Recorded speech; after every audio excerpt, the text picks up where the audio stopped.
Hi, this is Carolina Waliki. I wanted to make a brief video just talking about comparative market analysis and the importance that they may have for you in terms of purchasing your property, whether it's in New York or anywhere else. So what we call a comparative market analysis is really an analysis of the properties that have been sold in the area of your target property. In my case, when I make them over the last 12 months. So what happens is I find verified prices or verified trading prices at which the properties have traded in the last 12 months.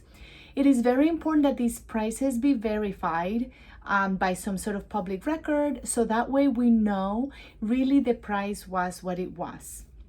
Otherwise, anybody can claim on any website that something sold for a particular price, and then it turns out that it wasn't. So make sure that if you are looking into these, when you see whatever website you're seeing, it's providing verified information. In my case, in New York, all of this data and information can be accessed via New York Department of Websites, New York's Department of Finance website. So I go in there, I know where to look, I pull all the information for the last 12 months, and then I filter depending upon where your property is located. So clearly you want to find properties that are like kind to compare to yours, meaning if you're purchasing in a condo, you want to compare them to condos.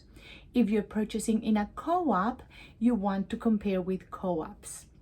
Now, sometimes we do run into difficulty in these terms because there aren't many properties in the area that are like yours, or in the case of a condo, for example, it's harder to find properties that are exactly alike. So in that case, we have to sort of pull from a wider range of types of properties. But regardless, it should always be a comparison of apples to apples and oranges to oranges.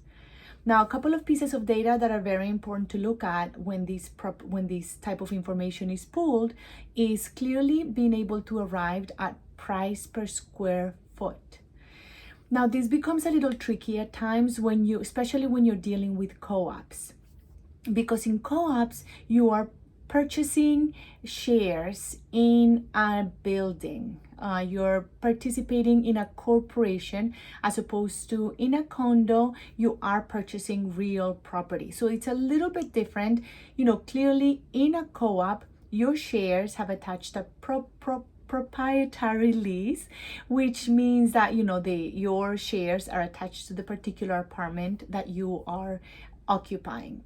So the difference is that in co-ops, supposedly the square footage is not as important.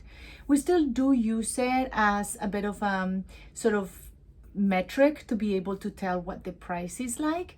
So as a result, sometimes being able to find this information is a little bit more interesting. So you have to get creative. Sometimes I sit down with pen and paper and calculator and try to arrive at the price per square foot based on the floor plans that I'm provided.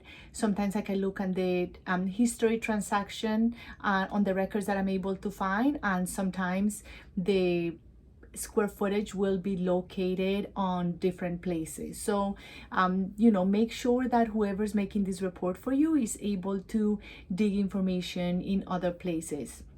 And keep in mind that this data, although we do the best we can at doing as accurate as possible, there is still a bit of a margin of flexibility in terms of it's not precisely one thing, but clearly there's a margin there.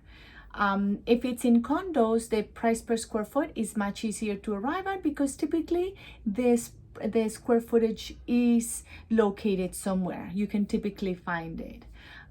So that is one of the big things that is important to look at.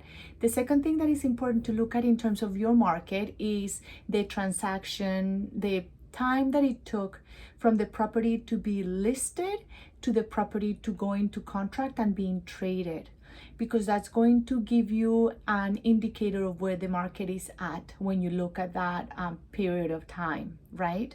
If something is taking a long time to trade, then it's a little bit slower. There's probably a lot of inventory and there's probably buyers looking out there, but it's not as urgent.